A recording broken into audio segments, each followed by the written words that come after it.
Essa última música que o grupo de louvor maravilhosamente aqui ministrou aos nossos corações, foi eu que pedi para que eles acrescentassem essa música na adoração, porque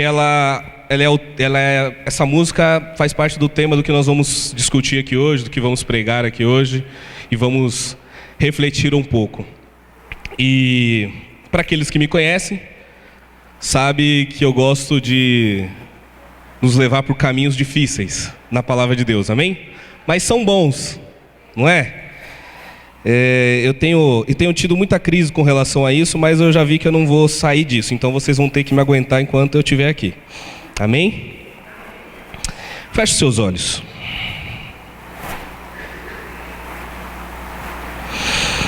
Senhor Jesus, eu te agradeço por essa oportunidade que nós temos de ministrar a palavra, de glorificar o teu nome, de adorar o Senhor.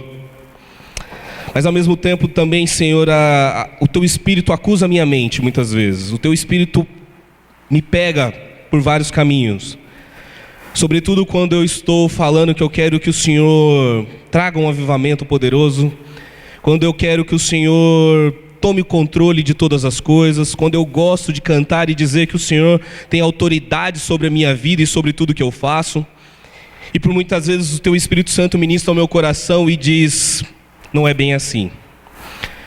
Quantas e quantas vezes vocês me colocam numa caixinha fechada e só abrem na hora que querem as bênçãos, só abrem na hora do milagre, só abrem na hora que querem serem tocados, visitados, emocionados. Se realmente eu quisesse conduzir esse culto aqui, começasse agora e terminasse só às 3 da tarde, ninguém aceitaria. Porque vocês controlam tudo. E vocês não deixam eu controlar tudo. Quantas vezes o Espírito Santo, o Senhor trabalha na minha mente, no meu coração, dizendo que eu quero que vocês vão mais, que vocês se entreguem mais, que vocês se deem mais, que vocês busquem mais. Só que nós, com o nosso controle, dizemos: temos horário para tudo, temos organização para tudo, temos burocracia para tudo, temos muitas coisas importantes e colocamos o Senhor em segundo lugar. Espírito Santo, eu te peço perdão, Pai, e te peço que o Senhor venha nos ajudar ao longo da nossa vida, a nos libertar disso. Eu sei que estamos longe daquilo que o Senhor ainda quer sobre nós. E eu te peço que, com o exemplo dessa mulher que nós vamos estudar aqui hoje, possamos aprender como quebrar o vaso, como se doar totalmente, como romper com as estruturas e com as barreiras ao nosso redor. Eu sei que o Senhor quer transformar, o Senhor quer levantar essa igreja como um instrumento poderoso de adoração neste lugar. Eu sei que o Senhor quer levantar essa igreja como uma igreja que evangeliza, que testemunha, que as pessoas vão reconhecer pelo poder e pela autoridade do seu Espírito neste lugar atuando. E por isso o Senhor quer trabalhar em nós. E eu te peço, usa mesmo, Senhor, que esses condomínios, que essas cidades, que as pessoas aqui ao redor dessa igreja venham conhecer que aqui é um lugar de adoração, que aqui é um lugar que se busca a palavra de Deus, que aqui é um lugar onde o Senhor opera milagres, onde o Senhor faz sinais, onde o Senhor faz prodígios. Nós queremos ser essa igreja, nós queremos ser a igreja de Cristo na terra, que realmente manifesta o amor do Senhor, que atrai as pessoas, os desesperados, aquelas pessoas que estão sofrendo, que estão aprisionadas, pessoas, ó Pai, que estão aqui ao nosso redor muitas vezes, ó Pai, pensando na morte, desejando a morte, ansiando por ela, não encontrando mais paz no seu espírito, mas que elas possam encontrar pessoas deste lugar que levam a paz, que levam Jesus, que são adoradores ambulantes. É o que nós queremos ser, Senhor. Queremos que o Senhor tenha o controle de tudo. Queremos te tirar das nossas caixinhas e deixar, como diz a tua palavra, o Espírito Santo como um vento que sopra para onde quer, para onde quiser, quando quiser, como quiser. Eu sei que, como homens, nós nos preocupamos por demais com tantas e tantas coisas. Mas o teu Espírito é quem trabalha em nós. E eu te peço, humildemente nessa manhã, que o Senhor venha trabalhar em nós. Em nome de Jesus. Amém. Glória a Deus. Ladrões e prostitutas no reino de Deus. Título forte, né? Aí você, tá vendo? Eu oro, trago um título desse, vocês já ficam mudo, ninguém mais fala comigo agora. Mas tudo bem, eu falo sozinho aqui. Eu fico imaginando que a gente sempre tem um erro de entender e de achar que adoração a Deus é música. Amém? Esse é um erro do qual nós cometemos, de entender e achar que adoração a Deus é só este momento aqui que nós estamos louvando a Deus. E adorar a Deus é algo muito maior, muito mais amplo, que envolve tudo dentro da minha vida. Adorar a Deus, eu posso adorar a Deus com a forma como eu trabalho, a forma como eu me relaciono com as pessoas, a forma como eu cuido dos meus filhos, a forma como eu sirvo na igreja. Eu adoro a Deus de diversas formas. Amém? Não só cantando. Mas aí eu gostaria de pegar num exemplo que vai a ver com a música, que tem a ver com a música, que eu fico imaginando quando a gente olha os adoradores da Bíblia, né? Jesus, ele fala que ele procura os verdadeiros adoradores. Amém? Então, primeira coisa, Deus está procurando. Segundo, tem adorador falso. E terceiro, Jesus está procurando o verdadeiro, aquele que é de verdade, aquele que realmente Deus se agrada. E eu fico imaginando que no céu, né? Eu fico imaginando uma reunião de adoradores no céu. Amém? Eu vou estar lá, você eu já não sei, mas eu vou estar. Aí, eu fico imaginando do lado Davi, sabe o rei Davi, aquele jovenzinho rei Davi? Com a harpa lá, ele é o cara que toca. Então Davi ali, aquele adorador com a harpa dele tocando e tocando e tocando uma música, Deus ali sentado, Jesus do lado, o Espírito Santo pairando, anjos e querubins. Aí do lado você vê Paulo e Silas, aqueles que estavam adorando dentro da cadeia, e eles começam a ministrar a adoração e cantar e louvar a Deus.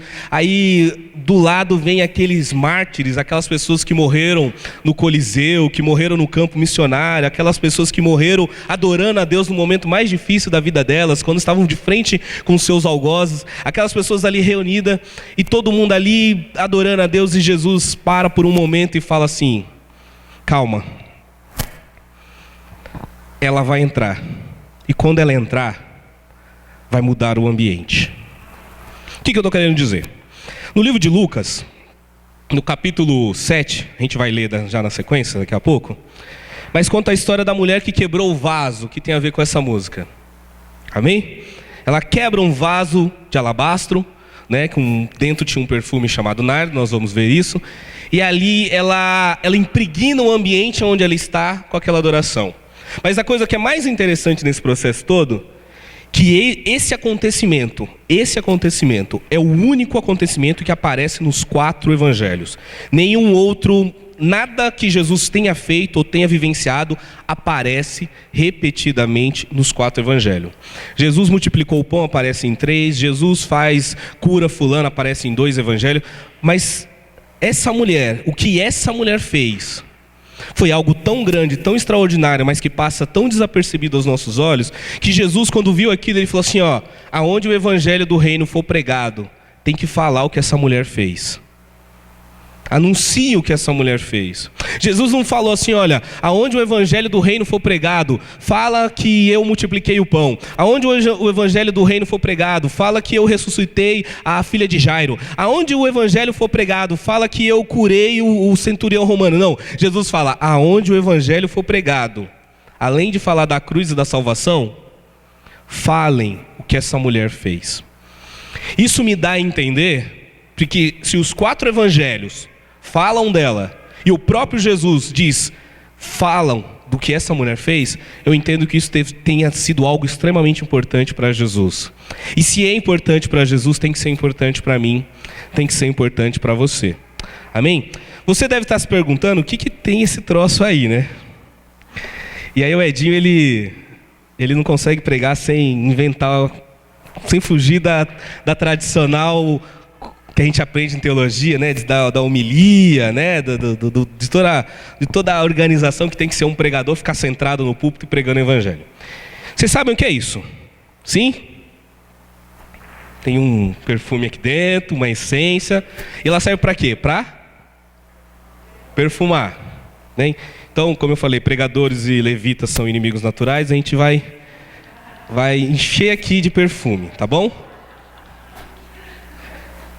Talvez aqui na frente, quem está aqui na frente vai sentir, mas imagine que esse aqui fosse o meu vaso e eu estou quebrando ele. Tá bom, chega. Que agora eu vou ter que pregar durante todo o tempo com esse cheiro forte aqui em mim. E depois o louvor também. Já chegou aí? Gente, eu confesso que quando eu tive essa ideia, eu queria dar 2 bom ar na mão dos obreiros para eles acabar com o negócio aqui dentro. Só que aí eu fiquei pensando, primeiro, o pastor Maurício vai brigar comigo. Segundo, tem gente que tem rinite. Tem gente que vai passar mal. Mas o que eu preciso que você entenda? E vamos lá, agora você vai ficar com esse cheiro durante todo o culto, porque essa é a ideia, é para ficar com o cheiro durante todo o culto. Amém? As meretrizes e os vigaristas entram antes de nós porque sabem que não podem salvar a si mesmos, que não tem como tornarem-se apresentáveis ou amáveis.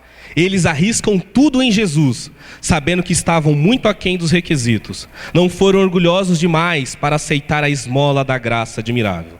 Esse é um livro chamado O Evangelho Maltrapilho, e como eu prego, vocês sempre sabem que eu dou indicação de livro e indicação de filme.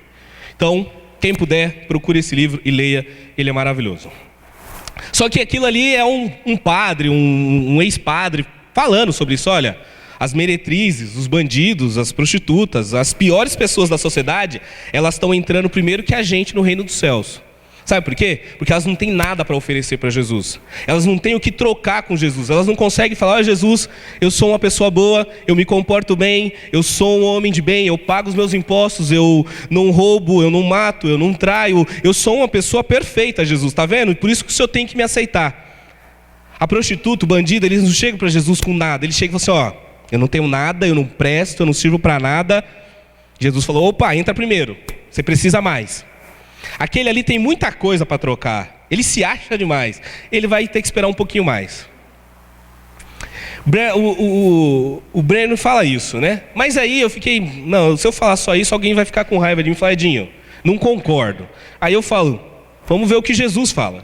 Digo-lhes a verdade, os publicanos, ou seja, aquele judeu que trai o próprio povo, cobrando um valor indevido de imposto para além e rouba dos seus irmãos, Jesus está dizendo, os publicanos e as prostitutas então estão entrando antes de vocês no reino de Deus.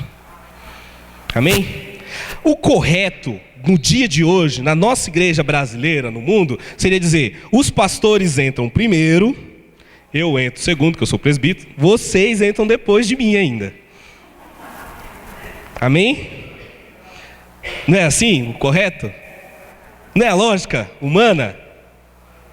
O pastores entra primeiro, depois o presbítero, depois os diáconos. Os diáconos, vou dar uma moral para os diáconos. Os diáconos depois, amém.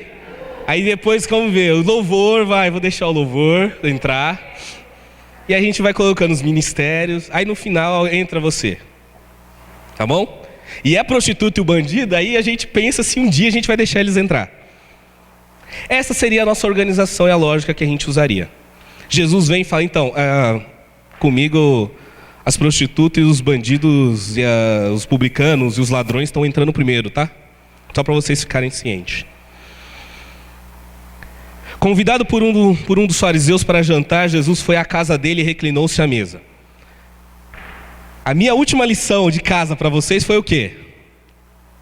Convidar alguém para ir na casa, amém? Estão vendo? Jesus adora ir na casa das pessoas, então continuem convidando, não era só aquela vez, tá bom? Continue convidando outras pessoas para ir na sua casa, outros irmãos, continuem convidando as pessoas para ir na sua casa. Ao saber que Jesus estava comendo na casa do fariseu, certa mulher daquela cidade, uma pecadora, trouxe um frasco de alabastro com perfume e se colocou atrás de Jesus aos seus pés. Chorando, começou a molhar os pés com as suas lágrimas, depois os enxugou com seus cabelos, beijou-os e ungiu com um perfume. Ao ver isso, o fariseu que havia convidado disse a si mesmo: se este homem fosse profeta, saberia quem nele está tocando e que tipo de mulher ela é, uma pecadora. Respondeu-lhe Jesus: Simão, tenho algo a lhe dizer. Diga, mestre, disse ele. 2 homens deviam a certo credor, um lhe devia 500 denários e o outro 50. Nenhum dos dois tinha o que lhe pagar, por isso perdoou a dívida a ambos. Qual deles o amará mais? Simão respondeu: suponho que aquele a quem foi perdoada a dívida maior. Você julgou bem, disse Jesus. Em seguida virou-se para a mulher e disse a Simão: vê esta mulher? Entrei na sua casa, mas você não me deu água para lavar os pés. Ela, porém, molhou os meus pés com as suas lágrimas e o enxugou com seus cabelos. Você não me saudou com um beijo, mas esta mulher, desde que entrei aqui, não parou de me beijar os pés. Você não ungiu a minha cabeça com óleo, mas ela derramou perfume aos meus pés. Portanto, eu lhes digo, os muitos pecados dela lhe foram perdoados, pelo que ela amou muito. Mas aquele a quem pouco foi perdoado, pouco ama. Então Jesus disse a ela: seus pecados estão perdoados. Os outros convidados começaram a perguntar: quem é este que até perdoa pecados? Jesus disse à mulher: sua fé a salvou, vá em paz. Amém? Temos 3 figuras importantes nesse enredo: a pecadora, o fariseu e Jesus. E vamos começar pelo fariseu. Convidado por um dos fariseus para jantar, Jesus foi à casa dele e reclinou-se à mesa. Para que você não sabe o que é um fariseu, o fariseu é uma pessoa extremamente religiosa. Uma pessoa de uma alta... Na sociedade judaica daquela época havia várias facções, dentre elas os saduceus e os fariseus. Os fariseus eram aqueles que se julgavam os mais zelosos, aqueles que tinham a palavra, decoravam tudo, sabiam de tudo, estavam no templo, faziam os sacrifícios. Os fariseus eram aquelas pessoas religiosas, sabe? O beato, aquela pessoa religiosa mesmo. Esse era o fariseu. E esse fariseu fala: Jesus, vem na minha casa comer, vamos lá comigo na minha casa. E quando Jesus entra na casa desse fariseu, entra uma mulher na sequência. E ali, em laranja, a pecadora.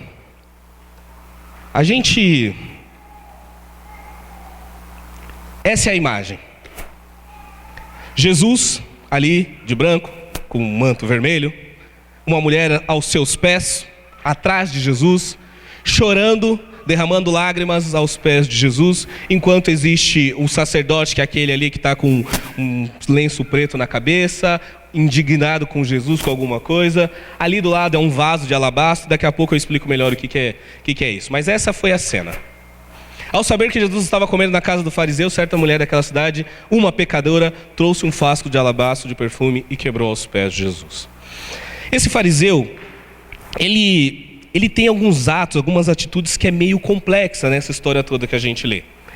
A primeira coisa que faz, ele leva Jesus na casa dele, amém? Ele leva Jesus na casa dele, só que ele não trata Jesus com a mesma honra que essa mulher tratou. Ele simplesmente falou assim: você é o mestre, você é a pessoa famosa que está todo mundo dizendo, você é o Jesus que está na moda agora, você é esse Jesus que todo mundo prega, todo mundo fala. Eu quero que o Senhor venha na minha casa, eu quero ver quem você é. E Jesus vai, entra uma pecadora ali, faz tudo isso, e de repente ele olha para o lado, e aí ele faz uma coisa que é bem típica do fariseu. Ele olha para o lado e julga. Porque todo fariseu, todo crente legalista, todo crente que se acha superior que os outros, ele sabe fazer uma coisa com excelência. Ele julga as pessoas. Então, ele olha para o lado e fala assim: opa, se esse cara fosse profeta, ele já questiona quem Jesus é. Ele fala assim: esse homem fosse mesmo profeta, se ele fosse mesmo que ele diz que fosse, que ele é, que as pessoas estão dizendo, ele não deixaria essa mulher tocar nele.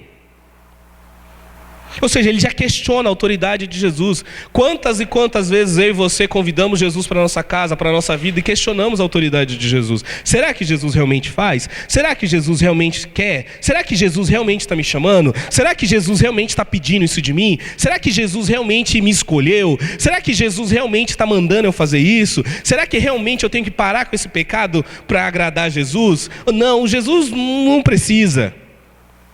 Esse era o fariseu. Convidou Jesus para ir na casa dele, mas não estava disposto ou tinha dúvidas se realmente Jesus era o que estava sendo dito. Amém? E aí, para explicar, para entrar na cabeça desse fariseu, para que ele pudesse entender o que Jesus estava fazendo, E o livro de Lucas, ele oculta uma coisa interessante dessa passagem.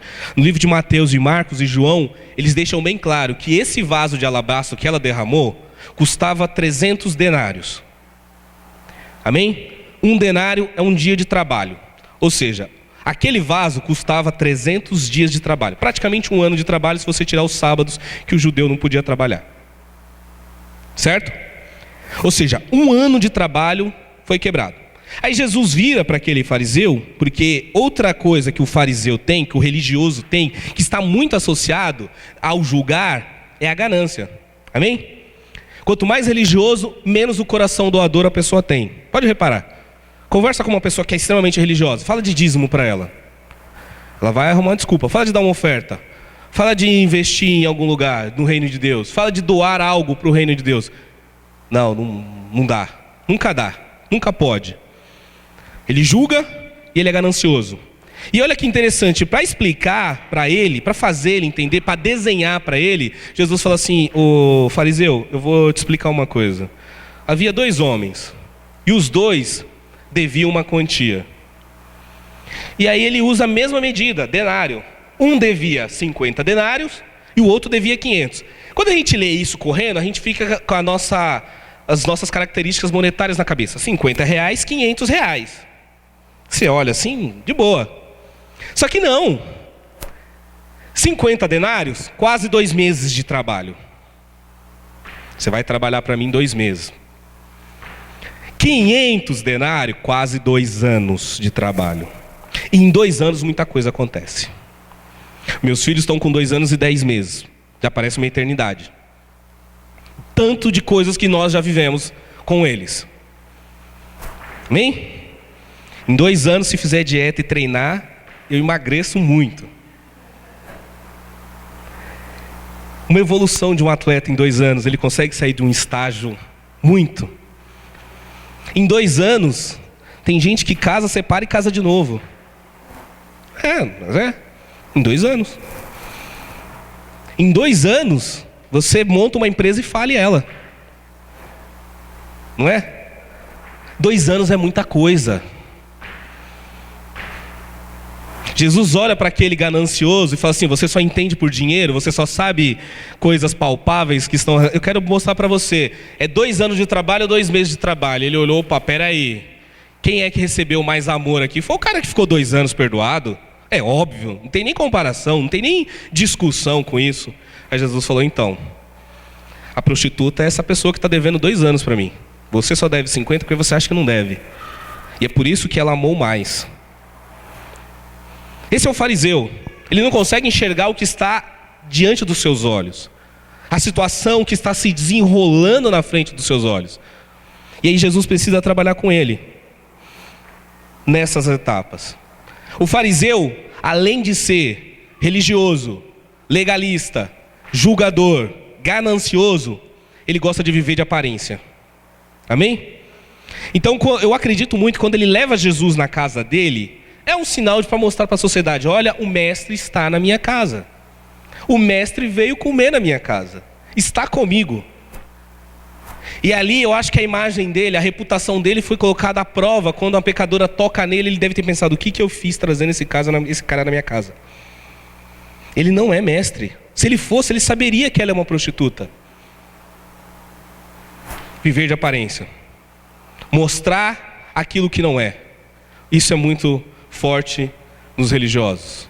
Em nós, quando somos religiosos. Queremos demonstrar para as pessoas que somos crentes, que somos fortes, que somos mais espirituais, que somos mais firmes, que não temos fraqueza, que não temos falhas, que não cometemos erros. Viver de aparência. E isso era que esse fariseu vivia. Ele vivia de aparência. E aí, tem 2 coisas aqui que eu acho extremamente importante. Para esse fariseu, era só mais uma reunião, era só mais um domingo, era só mais um domus, era só mais um culto, era só mais uma visita, era só mais uma coisa qualquer. Era só mais uma coisa que está dentro daquela caixinha da minha oração aqui dentro. Jesus dentro da nossa caixinha. Ele queria controlar Jesus dentro dos limites dele, dentro da casa dele. Ou seja, era só mais um culto. Para aquela mulher, não. Para aquela mulher era um encontro com o seu Salvador, com o seu Rei, com o seu Libertador, com aquele que ia transformar a vida dela.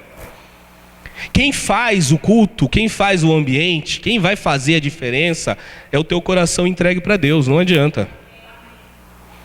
Não adianta. Às vezes a gente fica procurando, né, as religiões, quando você vai ver na ciência das religiões, você tem que ser um lugar sagrado, né? Você tem que ir em tal lugar. Os evangélicos hoje, a moda é ser batizado de novo no Rio Jordão, lá em Israel, fazer caravana e ir para lá e ser batizado de novo. Você tem que ir num lugar sagrado, e aqui Jesus está dizendo, não, o lugar sagrado é onde eu estou. E é a forma como você me adora neste lugar, para ele se tornar sagrado. Amém? A cadeia se tornou um lugar sagrado para Paulo e Silas, não foi? Eles adoraram a Deus e ali as portas quebraram, as correntes quebraram, tudo tremeu, se tornou um lugar sagrado. O pior lugar que a sociedade deposita os piores criminosos se tornou um lugar de adoração a Deus, porque Deus está no controle de tudo e tudo pertence a Ele. Só que para esse fariseu era só mais uma reunião, era só mais um jantar, era só mais uma visita, era só mais uma conveniência. E aí o que para mim é o mais grave, na casa dele, dentro da casa dele, quem adora é quem vem de fora. Amém? E eu tenho que falar para mim todos os dias que na minha casa o sacerdote sou eu, o adorador lá sou eu, quem vai buscar a presença mais que todo mundo naquele lugar sou eu. Eu preciso falar isso para mim todos os dias. Eu não quero que outra pessoa chegue na minha casa e Jesus fala assim, agora eu vou entrar na sua casa porque fulano entrou na sua casa, porque com você aí dentro eu não entro. Com você aí dentro, vivendo do jeito que você vive, com as atitudes que você tem, com o comportamento que você tem, eu não consigo atuar muito. Mas quando entra, quando vem o pastor, quando vem fulano, quando vem o irmão ciclano, aí Jesus se manifesta na sua casa. Foi o que aconteceu com esse fariseu. Teve que esperar uma prostituta entrar dentro da casa dele para a adoração acontecer. E uma das coisas que a gente precisa fazer é, Deus, na minha casa quem adora o Senhor sou eu. Quem traz adoração para Deus na minha casa sou eu. Não é os outros de fora. Amém? Esse foi o fariseu. Ato 2, a prostituta. Ao saber que Jesus estava comendo na casa do fariseu, certa mulher daquela cidade, uma pecadora, trouxe um frasco de alabastro com um perfume. E se colocou atrás de Jesus, aos seus pés, chorando, começou a molhar-lhes os pés com as suas lágrimas. Depois os enxugou com seus cabelos, beijou-os e os ungiu com perfume. A atitude dessa mulher é bem interessante. Primeiro, ela é corajosa, porque ela é uma mulher desprezada, uma mulher indigna pela sociedade. E se hoje o machismo é extremamente forte ainda na nossa sociedade, imagine há 2000 anos atrás, quando as mulheres praticamente não tinham valor a não ser troca, né, para casamento, para procriação de filhos. E isso, a mulher abençoada era aquela que tinha filhos e tinha filho homens. Amém? Não adianta ter filho e ter filho mulher. Boa mesmo, mulher abençoada, ungida, é a mulher que tem filho e tem filho homem. Mulher não podia entrar na sinagoga, mulher não podia ensinar, mulher não podia ministrar. Um monte de coisa.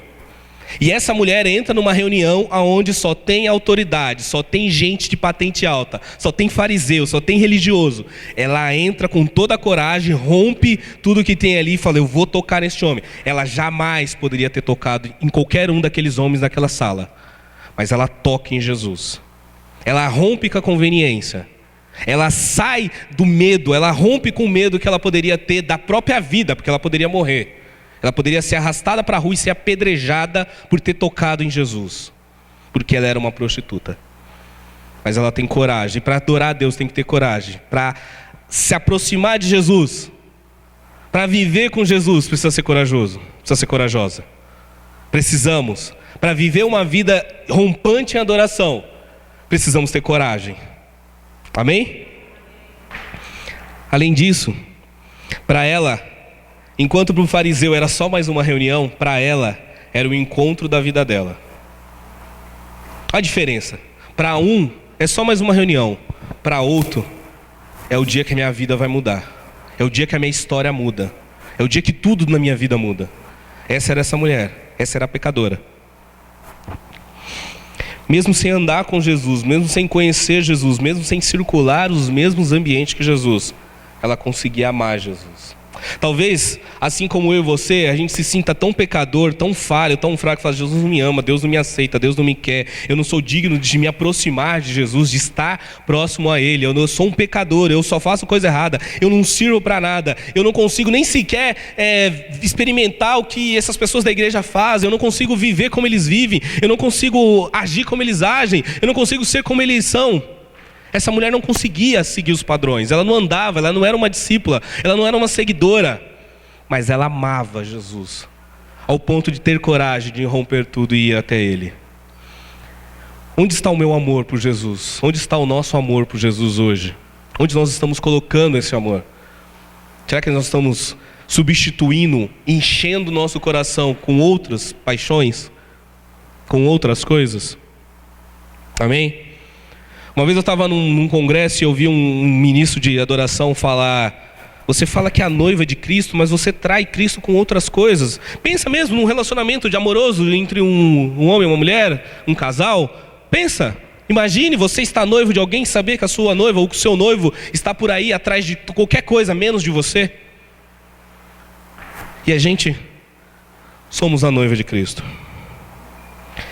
E aí começa um processo muito interessante. Tem um livro que eu não devia ter colocado aí, que chama Caçadores de Deus. A primeira vez que eu li esse livro, de um autor chamado Tim Keller, esse mesmo, Caçadores de Deus. E a primeira vez que eu li esse livro, eu fiquei impactado com uma coisa. Ele faz uma descrição deste encontro dessa mulher. Amém? E ele fala duas coisas. Existem dois tipos de pessoas, dois tipos de crentes, dois tipos de religiosos. Existe aquele que sabe aonde Deus passou, que ele sabe onde estão os rastros, as pegadas de Deus. Deus passou aqui tal dia, Deus fez isso. Ele sabe dizer tudo o que Deus fez, sabe contar todas as histórias, contar as histórias dos testemunhos de outras pessoas. Ele fala tudo que os outros viveram. E tem um grupo de pessoa que está onde Deus está. E essa pessoa fala o que Deus está fazendo agora, nesse exato momento. E aí ele fala: que tipo de adorador você quer ser? Aquele que só conta o que Deus fez? Ou aquele que conta o que Deus está fazendo? E aí, para ser esse tipo de adorador, existe um processo de humilhação. E como diz a palavra de Deus: humilhai-vos debaixo da potente mão de Deus e Ele vos exaltará. Essa mulher, quando ela faz esse processo de chegar aos pés de Jesus, ali, quando ela chega aos pés de Jesus, você tem que entender que isso é um ato muito bonito, quanto não complexo. Sabe por quê? Naquela época não tinha asfalto, certo? As pessoas não tinham tênis, não tinha couro, como é hoje, bota. No mínimo, o sapato da época era uma sandália. Sabe essa sandalinha, rasteirinha de Jesus, que a gente fala? Aberta, de couro. As ruas eram de terras. E os meios de locomoções naquela época não era carro. Era o quê? Cabra, jumento, cavalo, boi. E a gente que mora na cidade, talvez quem é do interior, sabe melhor que isso. Mas o que eles fazem quando eles vão andando pelo meio do caminho? Né? Eles já vão fazendo ali na rua mesmo, o número 2. E vai ficando. Agora imagine você andar numa rua de terra, com excremento, com fezes de animais, com todo tipo de sujeira que você imaginar, tudo aquilo pegando no seu pé. Já viu criança brincando na terra? Meus filhos ontem estavam brincando no parque aí, você olha pro pé, você fala: agora eu entendo quando minha mãe me ameaçava de morte por causa do meu pé, que estava sujo. Sabe, essa ameaça de morte: vai limpar esse pé, não sobe na cama com esse pé sujo. Imagine Jesus chegando com o pé sujo. Amém. Não é heresia dessa vez, tá? Não estou provocando. Mas imagine Jesus chegando com o pé sujo naquela reunião. De tudo isso que eu estou falando.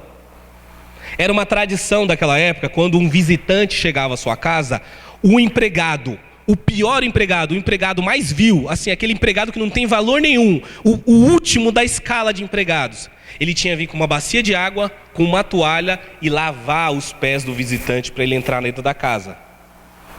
O fariseu já nem ofereceu isso para Jesus, ou seja, nem honrou Jesus, certo? Ele não deu água para Jesus, não mandou ninguém limpar os pés de Jesus. Essa mulher, ela assume o papel de ser a serva, o servo mais insignificante que estava naquele lugar. Só que ela não usa lágrimas, ela não usa toalha. Ela usa as próprias lágrimas para lavar os pés sujos de Jesus e secar com os próprios cabelos. É uma entrega, uma doação, um quebrantamento, um quebrar o vaso que é surreal. Ela simplesmente falou assim: Jesus, eu não vou tocar na sua cabeça, eu não vou tocar na sua mão, eu não vou te abraçar, eu não vou te beijar. Para mim, o máximo que eu posso chegar no Senhor é nos seus pés. Então é aqui que eu vou tocar e eu vou te dar tudo que eu tenho. Tem um filme de terrorismo chamado Paradise Now. E ele fala de conflitos entre palestinos e israelenses. E é 24 horas antes de um atentado terrorista de homem-bombas. E aí tem uma fala bem interessante num desses filmes que fala assim: o homem-bomba, quando ele vai colocar o colete bomba e vai entrar num ônibus para explodir um ônibus de soldados israelenses, uma interlocutora fala com ele: mas por que você vai fazer isso? Que ele fala assim: olha, a gente não tem apoio da ONU, a gente não tem apoio de outras nações, nós somos esquecidos pelo mundo, pelas pessoas, e a gente não tem arma. Eu não consigo lutar de igual para igual com Israel. A única coisa que eu tenho é o meu corpo. É tudo que me resta. E é tudo que eu vou usar contra eles. Eu fico pensando que essa mulher, ela não tinha mais nada para oferecer a não ser o seu corpo, a sua vida.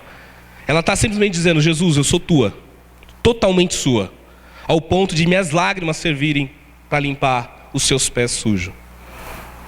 Isso é um nível de adoração e de entrega radical e absurdo. Isso está fora de controle. Isso não cabe nas convenções de crentes legalistas e fariseus. E é o que Jesus quer que a gente rompa. Por isso que eu falei que naquele cenário hipotético que eu criei aqui de adoração no céu, Jesus falou assim: espera, vocês estão felizes com Davi tocando? Vocês estão felizes com Paulo cantando? Vocês estão felizes com os mártires? Espera até a hora que ela entrar para você ver o que ela vai fazer. O que essa pecadora vai fazer? Espera até a hora que ela vai entrar. Esse vaso de alabastro, vamos falar do vaso. Nos outros textos, Marcos e Mateus e Marcos, gente, olha para mim, deixa eles cuidar do ar. Fala que custava 300 denários. Eu até tentei procurar na internet e pensei em comprar esse negócio. Mas primeiro que eu sabia que eu não ia achar. Segundo, o que vende na Conde de Sarzedas é meio duvidoso, porque ele é colorido. Então tem verde, azul, vermelho, amarelo. Você fala: peraí, esse troço aí, esse óleo aí, não sei não. Mas eu vi na internet que é extremamente caro se eu fosse tentar exportar isso lá do Himalaia, porque vem do Himalaia, de uma flor que tem lá. Então naquela época já era caro, porque assim, imagine fazer o translado daquela época, imagine hoje. E ele era um frasco, aí parece que tá foto grande, mas ele devia ter no máximo uns 10 centímetros. Cabia no máximo 100 ml. Mas ele tinha uma capacidade de um perfume tão forte que impregnava a casa inteira. É o que eu tentei fazer aqui com o meu bom ar. Da próxima vez eu descarrego ele inteirinho aqui dentro, para vocês entenderem. Sabe o que eu quero dizer? Que provavelmente a adoração dessa mulher, o cheiro do perfume deve ter incomodado aquelas pessoas. E aí você precisa entender: quando você começar a adorar a Deus de verdade, você vai incomodar as pessoas. E ao mesmo tempo que você incomoda as pessoas sabem, pelo teu cheiro, que você é um adorador. Fala assim: aquela pessoa adora a Deus. A Tamires, ela tem um primo, que não está aqui hoje, que ele é adolescente, o Fê. E na época que eu estava morando lá na casa da mãe da Tamires, quando ele passava o perfume para ir para a escola, na casa de baixo eu senti o cheiro da casa de cima. É o Felipe. Ou seja, pelo cheiro você já sabe quem é. Você já sabe quem é a pessoa. O meu pai era assim. Meu pai, a gente sabia que ele estava chegando pelo cheiro dele. Ó, tá vindo. O perfume dele chega na frente. A sua adoração, já pensou nisso? Antes de você entrar no lugar, você já mudou o ambiente porque você é um adorador? A presença de Deus, ela te acompanha de tal forma, a presença de Deus está com você de uma forma tão poderosa, que ela chega antes de você, e quando você sai, ela continua. Eu e a Tamires, a gente tem decidido que toda pessoa que for em casa, a gente tenta orar por ela. Essa semana foi 2 corretoras lá tentar vender plano de saúde pra gente, e aí conversa, vê, tal, que não sei o quê. Sei que saíram de lá chorando. Amém? Saíram chorando. Mas ouviram a palavra e receberam a oração nossa. Porque é isso, minha casa tem que servir a Deus. Jesus tem que estar na minha casa, a presença de Deus tem que estar lá e tem que abençoar a vida das pessoas. É todo dia que eu consigo? É claro que não. Tem dia que eu quero ficar no Netflix assistindo filme sério o dia inteiro, é difícil, mas essa mulher falou, não, peraí, eu não vou ser que nem esse fariseu, vou entregar tudo que eu tenho e vou me romper naquele lugar. Esse pequeno vaso, eu fico imaginando por que ele tem que ser quebrado. Porque se você tentar tampar, a essência dele sai. Então ele tem que ser selado. E toda vez que você for abrir ele tem que ser aberto para ser usado uma única vez. Então tem que ser uma ocasião extremamente importante para se usar o vaso de alabastro. Dentro dele tem um perfume chamado nardo. E aí essa mulher, eu fiquei pensando, mas por que ela não foi derramando aos pouquinhos, né? E aí Jesus me disse no meu coração, se ela for derramando aos pouquinhos, com certeza ia se levantar alguém e falar, não precisa. Para de encher o saco, para de falar para a gente orar, para de falar para ler a Bíblia, para de falar para buscar Deus, para de mandar eu abrir minha casa para servir o Deus, para de mandar eu ter que vir para a igreja todo domingo. Não precisa, só um pouquinho. Tá bom, já dá para sentir o cheiro. Não precisa desse cheiro que toma conta de tudo. Põe só um pouquinho. Só que para essa mulher é tudo ou nada. Então tem que quebrar, porque quebrar não tem como colocar de volta, não tem nem como usar o frasco de volta. Quebrou, acabou, entregou tudo para Jesus. Foi de vez. Por isso que ela quebrou o vaso. Porque não tinha como volta. Imagina ela tentando pôr, alguém fala, sai daqui pecadora, tira ela daqui. Ela, mas eu não consegui derramar tudo ainda. Foi impedida, ela chegou e quebrou. Falou assim, porque agora é a única chance que eu tenho para estar com Jesus, é agora. Amém? Já considerou isso, que essa é a única chance que você tem para estar com Jesus? Esses dias eu estava pensando, né? Eu tenho 34 anos, em fevereiro faço 35. Levando a média de expectativa de vida da população brasileira, que vai até os 78, 79, eu devo ter ali mais uns 40 e poucos anos de vida. E aí eu fiquei pensando, eu já estou quase na metade e eu ainda não tenho 100% de certeza se eu estou cumprindo a vontade de Deus. Eu gastei metade da minha vida e eu ainda não tenho 100% de certeza se eu estou no centro da vontade de Deus. Por que eu não estou? Por causa das minhas atitudes e das coisas que eu faço. E isso me leva a lembrar, você só tem agora mais 40 anos para se conectar àquilo que Deus quer. Porque o seu tempo continua passando. Talvez você fale assim, Edinho, eu já não sirvo mais para nada. Minha idade já está avançada, eu já fiz tudo o que tinha que fazer, não tenho tempo. Essa mulher, ela só tinha uma única oportunidade e ela usou o que ela tinha para entregar a adoração que ficou marcada na história, ao ponto de Jesus falar, aonde for pregado o evangelho, no mundo inteiro, tem que falar o que essa mulher fez. Em um único ato, ela marcou a história. Ainda dá tempo da gente se concentrar e falar, Deus, eu quero ir para o centro da vontade do Senhor na minha vida. E aí, para a gente adiantar aqui, porque hoje tem muita coisa para acontecer ainda. Esse vaso, a Bíblia fala que, em outras versões, que ele custa 300 denários. O que eu disse? Quase um ano de trabalho. Eu fiquei imaginando que esse vaso, ele poderia ser um ano de sofrimento para aquela mulher. Porque quando a gente olha a prostituta, o nosso preconceito já faz entender que aquela mulher, ela queria ser prostituta desde quando nasceu. Nasci, o que você vai ser quando crescer, menininha? Vou ser prostituta. Amém? Já ouviu alguma criança falar esse tipo de coisa? É óbvio que não. E naquela sociedade, muitas vezes, quando o marido morria e ela não tinha os parentes próximos, e ela tinha que fazer duas coisas, mendigar ou se prostituir. Se ela fosse desquitada pelo marido, por algum motivo, o marido não quisesse mais saber daquela mulher, e se a família dela não aceitasse ela de volta, é isso, ela tinha que ficar mendigando na rua, ou se prostituir para sobreviver. Eu fico imaginando, ela tem um frasco de 300 dias de trabalho. Será que aquilo ali não simboliza 300 dias de sofrimento? Tudo que ela teve que se humilhar e se sujeitar para poder ter aquele dinheiro, ter aqueles recursos. Ali, aquilo pode simbolizar todo o sofrimento que ela tinha durante anos na vida dela. Ou, outra hipótese, aquilo poderia ser o que ela estava guardando, 300 dias de trabalho, ela fez uma poupança, ela falou assim, eu vou sair dessa vida. Isso aqui é a minha chance de sair dessa vida. Ela pega a chance de sair daquela vida e quebra diante de Jesus e fala assim, o meu futuro está nas tuas mãos. Eu não sei o que vai ser de mim, eu estava me planejando para depender dos meus recursos, da minha economia, dos meus esforços, de tudo que eu tenho. Mas eu vou chegar agora e vou depositar tudo aos seus pés, porque eu já entendi que você é tudo que eu preciso. Amém? Essa é a hora que os pentecostais falam, é forte. Ato 3, Jesus. Ao ver isso, o fariseu que havia convidado disse a si mesmo: se esse homem fosse profeta, a gente podemos falar. Aqui é uma tabelinha bem simples do que nós estamos dividindo ali naquele lugar. Prostituta, do grego amartolos, que é uma mulher imoral. Prostituta, pecado, pecadora, depravada, desprezível. É isso que essa mulher chama. Se a gente tirar a palavra pecadora, a gente pode falar assim: uma mulher desprezível tocou em Jesus, uma mulher depravada tocou em Jesus. Só que quando você olha para todo esse contexto da Bíblia, você vê que ela foi submissa, ela foi humilde, ela reconheceu os seus pecados, ela foi benevolente porque ela doou tudo que ela tinha, ela foi corajosa de enfrentar as circunstâncias ali que a cercavam, ela foi focada naquilo que ela queria, aquilo que ela tinha, porque ela só tinha uma única chance, e ela foi salva.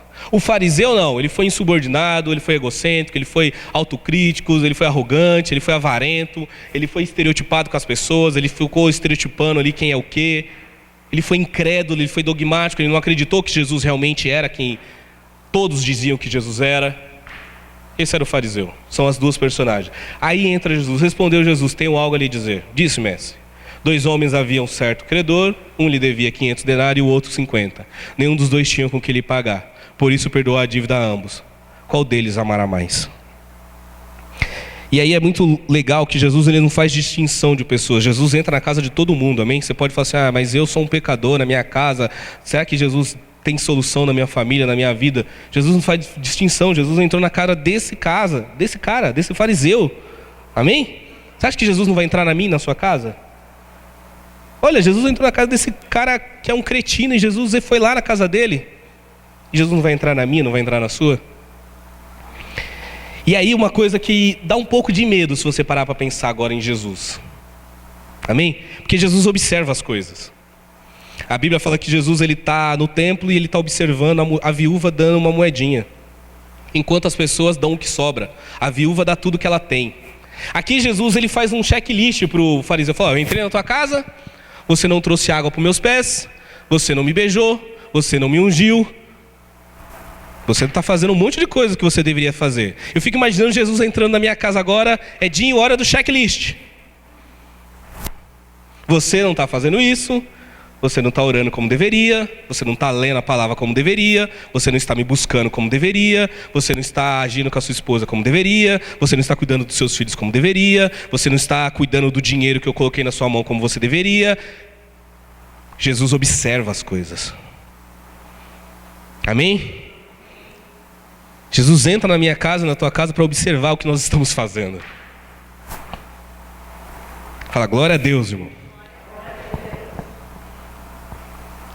E ele compara ali, como eu falei, os anos de trabalho. Jesus não rejeita nenhum adorador. Não importa qual a sua situação hoje. Jesus ele poderia ter falado para o pecador: olha, vamos ali em outro lugar, lá no templo, e lá eu deixo você me tocar. Aqui não, porque eles podem se incomodar. Jesus está pouco se lixando para o que os fariseus querem ou deixam de fazer. Ele quer salvar mais uma vida. Amém? Jesus não estava ali para discutir teologia, Jesus não estava ali para discutir tratados, Jesus não estava ali para discutir religião, Jesus não estava ali para discutir conveniência, Jesus estava ali porque ele sabia que em algum momento aquela mulher ia entrar e ela precisava ser salva. Amém? Por que somos igreja? Para salvar vidas. Por que somos cristãos? Para testemunhar o que Jesus fez ao nos salvar. E porque Ele quer salvar outra pessoa, seja ela alguém da sua família, um parente, alguém que você ama, ou um total desconhecido, alguém desprezível pela sociedade. É por isso que Jesus nos chama para andar com Ele, para salvar vidas. E ali Ele transforma a nomenclatura de pecadora, de prostituta, de desprezível, em uma mulher salva, uma mulher perdoada. Amém? Hoje Jesus tem poder para fazer isso na minha vida, transformar, como o apóstolo Paulo, um assassino, um ganhador de almas. Transformar Moisés de um assassino, o libertador de Israel. Amém? Transformar Jacó num ladrão, num enganador, num estelionatário, num pilantra, num príncipe de Israel, numa pecadora, numa perdoada. Chamar pescadores de homens incautos, sem conhecimento, sem sabedoria, sem recursos, e vocês agora vão ser pescadores de almas. Vocês vão ganhar vidas, vocês vão trazer pessoas para o meu reino. Jesus transforma vidas, assim como Jesus quer transformar a minha e a tua vida. Amém?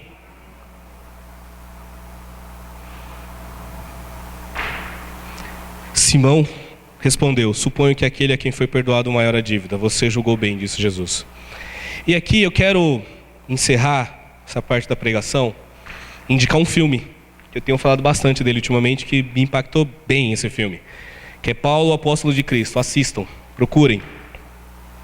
Muito bom.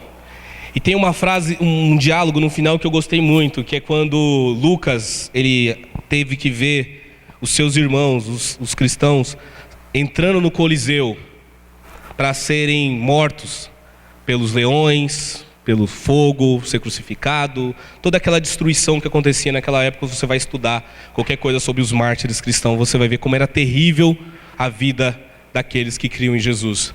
E Lucas, ele viu tudo aquilo e ele fala assim: eu ouvi a torcida da multidão na arena romana. Eu não vou esquecer o rosto deles enquanto eu viver. Ele ouviu a gritaria, ele ouviu a zombaria, ele viu a alegria. Imagina um estádio de futebol lotado. Quando entra os cristãos, eles começam a gritar como se tivesse feito um gol, ganhado um campeonato, dizer: agora eles vão morrer, agora o leão vai destruir eles. Paulo, humildemente, na cena do filme, eu acho isso tão lindo, ele vira e fala assim: então, mas no céu hoje, trombetas e barulhos de festa foram muito maior quando eles entraram no céu. E isso tem um peso que muda a forma como eu e você encaramos o Evangelho. E eu estava conversando essa semana, Paulo, ele é um negócio tão louco, porque a vontade de Deus é um negócio bizarro. Se você for olhar a vida de Paulo, ele não sai da vontade de Deus, mas toda vez que ele vai em direção à vontade de Deus, ele é preso, ele é morto, ele sofre naufrágio. A vida do cara é uma tragédia. Mas sabe por que para ele não faz diferença o que ele sofre? Porque ele já viu o céu, ele sabe para onde ele vai. O meu problema e o seu é que a gente não vê o céu, a gente não vê Jesus, e a gente fica preocupado com muito nessa vida e morre de medo de sofrer nessa vida. Amém? Qualquer dia eu prego sobre sofrimento, se vocês quiserem. Eu nunca preguei sobre sofrimento, vocês sabem disso, mas qualquer dia a gente prega. Mas é isso, assim, sabe? Uma enorme celebração foi feita hoje, e Paulo afirma: uma enorme celebração. Amém? Tem gente que vive fora desse plano. Essa mulher vivia fora desse plano. Ela sabia quem Jesus era. Ela falou: meu, não dá, Jesus vive fora deste plano.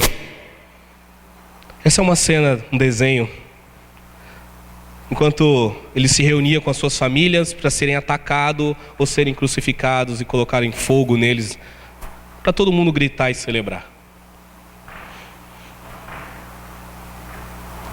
Ladrões e prostitutas no reino de Deus entram primeiro. Ah, Edinho, então eu tenho que ser o mais desprezível, o mais pecador possível para Deus me amar? Claro que não.